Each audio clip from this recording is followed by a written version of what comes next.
This is Doni Blair with the Toadies, and that just happened.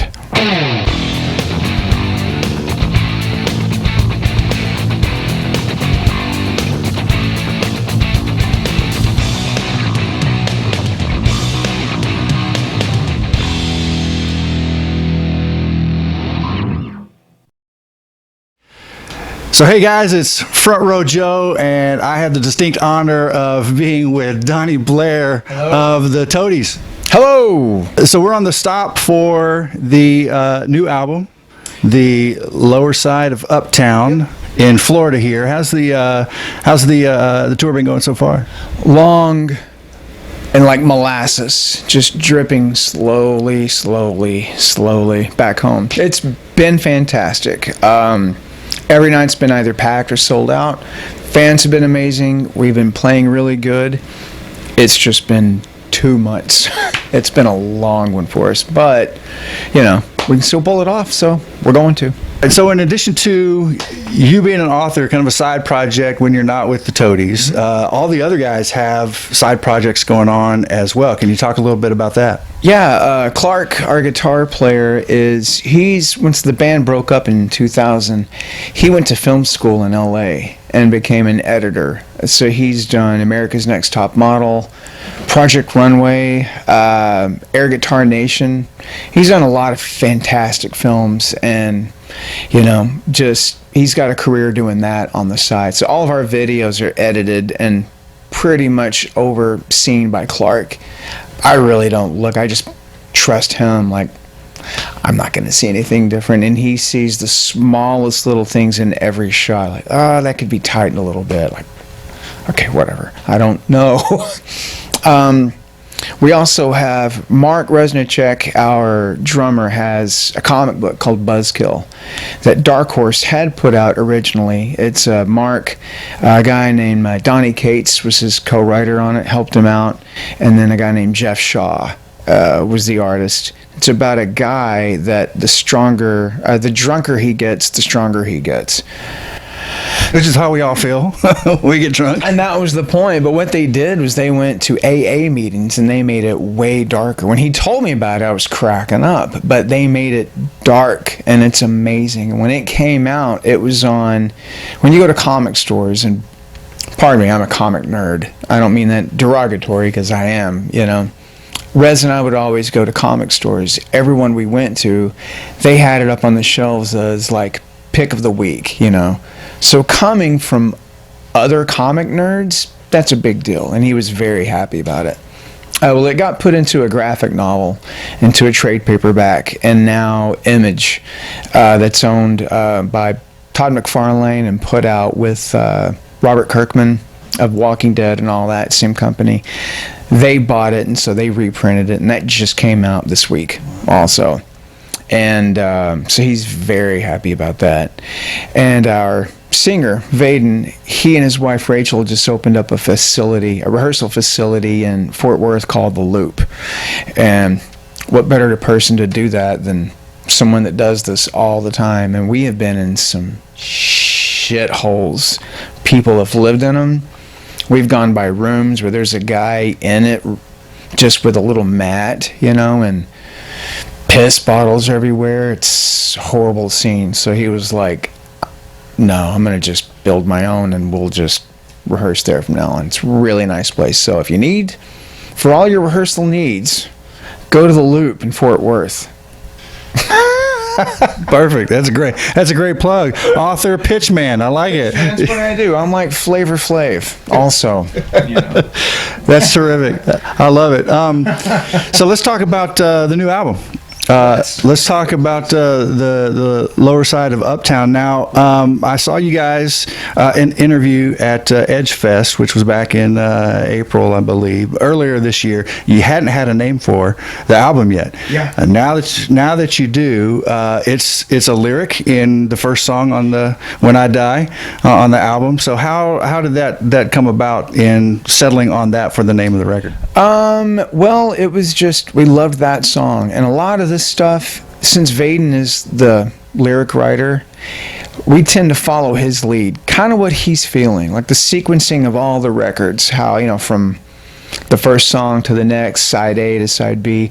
That's what Vaden does, you know. We will chime in with a little bit, but that's kind of his thing. He likes to do that. He likes to write the set lists as well. He learned it from his dad, who was a Southern Baptist preacher, kind of how to start, build everyone up, and then end, you know. And lyrically, it was just kind of, it's about, he had gone through a rough patch for a few years, you know, with just divorce and things, and then he met his new wife, and has just been up ever since. She's been a great thing for him, and that's kind of what this record is about. Some of our other records were a little darker, you know, and this record has been up, just kind of, you know, up with life, but in a weird, dark Toadies way. You know, we're not going to be all hippie about it, but it is. It's kind of what the lyrics are, is like everything's going to be fine and it's fantastic, but not so sunshiny. And the new wife, is that Polly Jean? No, Polly Jean is after PJ Harvey, just because we all love Polly Jean Harvey. So that's kind of what. No, the new wife is Rachel, you know. But yeah, we all love PJ Harvey. Fantastic, big influence, you know. And we've covered a couple of her songs before, and just we had that riff lying around. We had worked on it. It used to be slower. He sped it up during the demo. We did about a week of pre-production. We just went over riffs ad nauseum and just literally got together and looked at each other like, what do you got? I don't have anything. What do you got? And within a week, we had half the album written. It was just this really great feeling of coming in and getting together and feeding off of each other and being excited again of, wow, that sounds awesome, and not overthinking it. And we've heard that from a lot of people. They like the energy of the album. It's because we didn't overthink it, like we have some other records of the arrangements. Should we do this? Should we do that? We didn't overthink anything. And a lot of that was because of our producer, Frenchie. And he was just kind of like, this sounds good. Go with it. Do not mess with it. He's very good about getting out of our way and not getting into our heads unless he had to. So we knew if he got in there with an idea, it meant a lot, you know. But I think we did the basic tracks for 16 songs in probably 12 days. We just motored through. Some of them are first takes for Rez and I. We would just play it and go, that sounds like a take. And he would go, it is fully a take. You're done. Like, well, now what? And I've heard from other musicians too that sometimes that organic playing it produces some of the best stuff. Oh, it is. And sometimes you go back and listen to it, and it's like, well, I could have played that note better, but then you get into Steely Dan territory, and I love Steely Dan, but not for our records. You know, it's kind of, if I had gone back and played it again, it wouldn't have the energy. It might have messed Rez up. So it's just kind of, you got to look at the overall take and not be so self-centered. Yeah, it's going to be out there forever, but I would rather have something have the soul and the energy than be perfect, you know. Just doesn't, that doesn't make good music. That makes computers, you know. When the album came out, comparisons were made to the older Toadies, Yeah. Rubberneck, that type of heavy, riff-happy writing. Yeah. And I would have to agree. And certainly it was a departure from Heretics, which was really stripped down and more acoustic. Loved Heretics. We loved it. It was, we would do, the first night of Dia de los Toadies, we would always do basically that kind of music. It was just an extra concert to prove to ourselves that we could do more than just loud Marshalls and big drums. We wanted to play. I mean, not that we aren't playing, but we just wanted to prove something to ourselves. No one else, just the four of us. So when we started doing the record, and it started shaping into what it turned out to be. Clark worked really hard on that record. He lived only a couple of miles from the studio, and the producer, Rob, that did Hell Below and Rubberneck. And Rob had mentioned to me on one song he wanted to get a banjo player in. And I was like, great, do you know some people? He goes, yeah, I hear a banjo part for this. Like, let's do it. So a couple months later, I heard the song had banjo on it. And I asked Rob, I said, who did you get to do the banjo? He goes, Clark did it. I said, I didn't know Clark could play banjo. He can't. He just figured it out. He picked up the banjo, figured out the chords that he needed to do, did it. So, and it sounds amazing. So that record is a lot Clark's, and it was just because Rez and I kind of went in and same thing. I think in a week we did the whole album, the basic tracks, and then we flew home. So Vaden and Clark stayed behind and added so much to that record. That's one of my favorite records, period, you know. Yeah, that's really cool. It shows a different period for Toadies. Certainly, I'd heard that was kind of the genesis, is that the first day would be a strip down, and people said, you should record that stuff. And oh, yeah, it sounds like a good idea. Yeah, it was, and it turned out to be more than we thought it was going to be. We figured it would just be, you know, pretty much just mics in front of everything, and we wouldn't go back and layer it. Well, we went back and layered the hell out of it, and I'm glad. But, you know, vice versa. Lower Side is the complete opposite, you know. It just, exactly, we just went in and played it loud and riffs. And right now we're writing already for the next record. We're using sound checks on this tour for riffs. We've already got probably 20 riffs right now. So the plan is probably springtime, get back together and start writing and putting stuff together, and hopefully by this time, a year from now, we'll be in the studio doing another record. Oh, that's awesome. Been fun. We've been seeing the enthusiasm from the crowd and everyone liking where we're taking them, you know. It's just kind of, we don't mean to do these things, you know, and it's not a thing of you can't listen to your audience, but hopefully they'll go along with where you take them, you know. We're doing these things to make us happy. So if it makes us happy, hopefully it makes everybody else happy. That's our dearest intent, is that everybody is happy with it. If not, well, they don't have to live with it. We do. The four of us have to live with it forever. So we've got to be happy first, you know. Sure, makes sense, for sure. Kind of going back to what you were talking about when you went back into the studio for Lower Side, there was nothing more in preparation than just a pile of riffs to hear Vaden talk about it.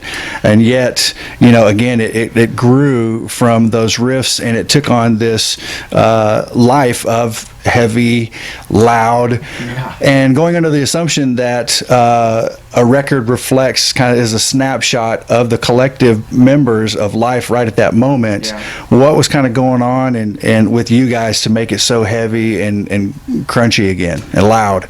God, I don't know. I think it was just we originally had thought of, we had all been listening to a lot of Zeppelin at that point.